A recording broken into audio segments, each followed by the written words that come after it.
Align items के बाद जो हमारी अगली प्रॉपर्टी होती है फ्लैक्स बॉक्स के अंदर, वो होती है फ्लैक्स साइजिंग प्रॉपर्टी।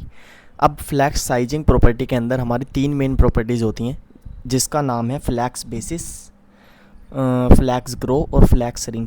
तो मैं इन तीनों के बारे में आपको बताता हूँ। जो फ्लैक्स बेसिस होती है वो हमारी सेट करती है initial main size of the flex item.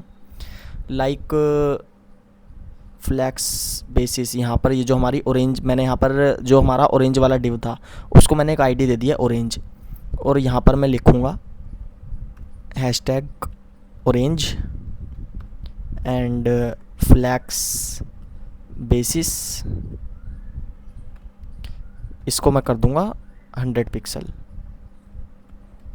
Control S. अभी मैं उससे पहले अगर आउटपुट देखूँ, अब तो उसके बाद ही आएगा खैर, क्योंकि मैं ऑल्ट भी करूँगा रिफ्रेश। तो हमारी जो इनिशियल साइज़ था, इनिशियल विड्थ थी जो हमारी ऑरेंज वाली डिव की, वो क्या हो गई 100 पिक्सल हो गई। और बाकी सारे के सारे विड्थ की जो इनिशियल साइज़ है वो क्या है 200 पिक्सल्स, लेकिन ऑरेंज वाले की क्या है 100 पिक्सल। तो इस तरीके से हम किसी भी एलिमेंट का, किसी भी फ्लैक्स आइटम का मेन साइज जो है डिक्रीज़ कर सकते हैं।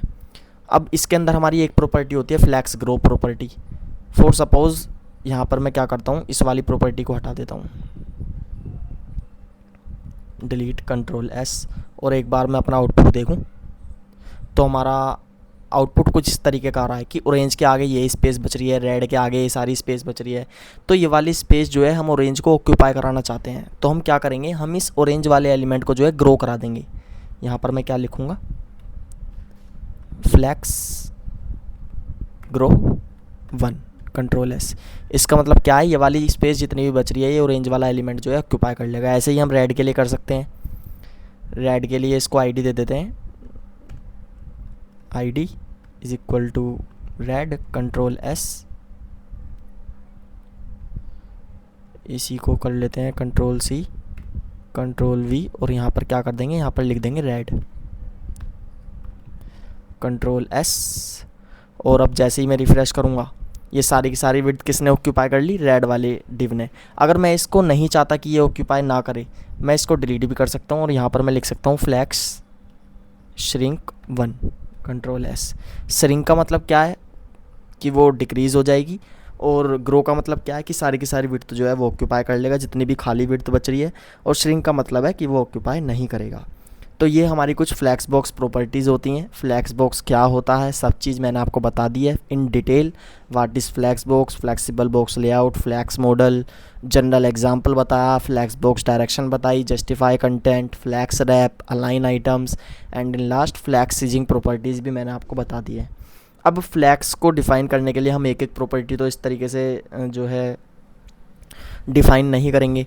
अब फ्लैक्स की प्रॉपर्टीज़ को डिफ़ाइन करने के लिए हमारे पास एक शॉर्ट हैंड होता है। अब मैं वो शॉर्ट हैंड आपको नोट्स के अंदर लिख के दे दूँगा, आपको वो ट्राई करना है, ये आपकी होमवर्क प्रॉब्लम है। आपको वो सारी की सारी प्रॉपर्टीज़ शॉर्ट तरीके से, उस शॉर्ट हैंड से सारी प्रॉपर्टीज़ आपको जो है अपने डिव के अंदर या अपने किसी भी एलिमेंट के अंदर जो है परफॉर्म करके देखनी है। शॉर्ट हैंड में सारे के सारे जो है नोट्स के अंदर लिख दूँगा, या बेसिकली लिख क्या दूँगा, मैं लिख ही देता हूँ। यहाँ पर हेडिंग डाल देता हूँ shorthand and control B,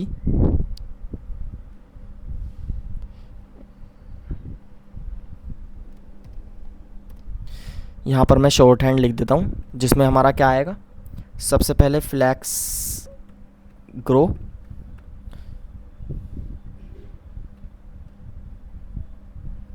तो यहाँ पर मैंने शॉर्ट हैंड लिख दिया है। सबसे पहले आप फ्लैक्स ग्रो लिखते हो, फिर फ्लैक्स रिंग लिखते हो, फिर फ्लैक्स बेसिस लिखते हो, और CSS अप्लाई करने के लिए खाली आप लिखोगे फ्लैक्स, उसके बाद flex grow property, flex ring property, और उसके बाद फ्लैक्स बेसिस।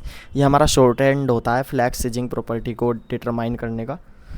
एंड मैंने आपको फ्लैक्स बॉक्स अच्छे से पढ़ा दिया है। नोट्स आपको डिस्क्रिप्शन में लिंक मिल जाएगा, आप वहाँ से डाउनलोड कर सकते हैं। And that's it for today.